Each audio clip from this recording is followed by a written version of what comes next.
Podemos dizer que a filosofia se constitui quando os seres humanos começam a exigir provas e justificações racionais que validem ou invalidem as crenças cotidianas. Por que racionais?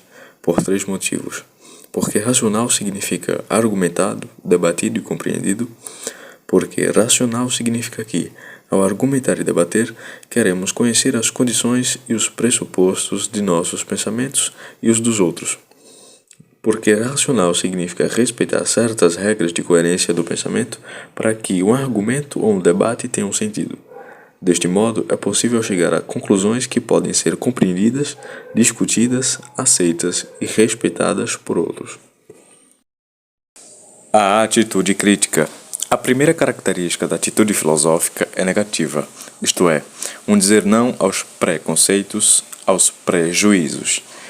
Preconceitos e prejuízos referem-se à atitude que muitas vezes nós temos de tirar conclusões precipitadas a respeito de algo ou de alguém antes mesmo de conhecê-los. Também é um dizer não aos fatos e às ideias da experiência cotidiana, ao que todo mundo diz e pensa.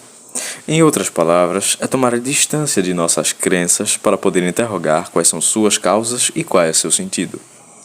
A segunda característica da atitude filosófica é positiva, isto é, uma interrogação sobre o que são as coisas, as ideias, os fatos, as situações, os comportamentos, os valores e sobre quem somos. É também uma interrogação sobre o porquê e o como disso tudo e de nós próprios.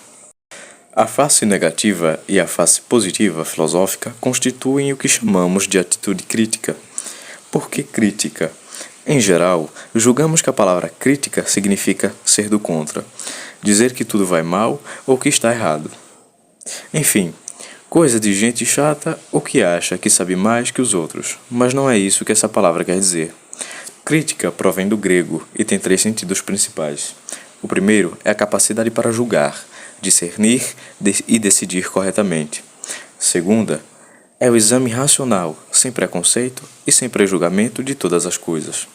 Terceira, é a atividade de examinar e avaliar detalhadamente uma ideia, um valor, um costume, um comportamento, uma obra artística ou científica.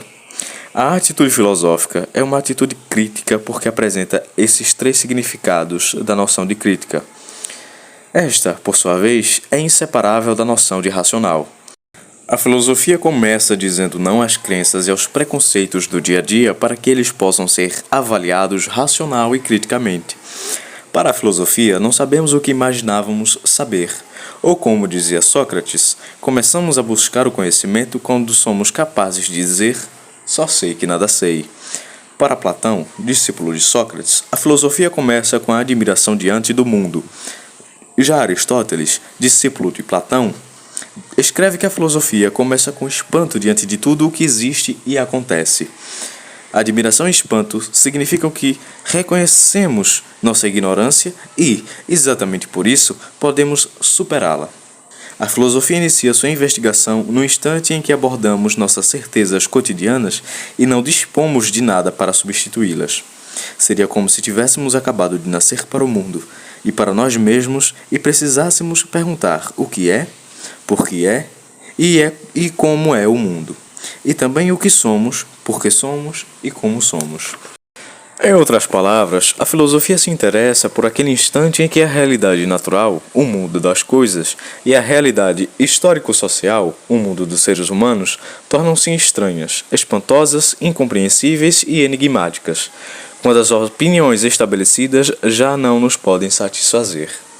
Ou seja, a filosofia se volta preferencialmente para os momentos de crise no pensamento, na linguagem e na ação, pois é neles que se torna mais clara a exigência de fundamentar ideias, palavras e práticas, para superar impasses gerados por contradições internas ou entre diferentes enigmas religiosos, éticos, políticos, científicos e artísticos estabelecidos.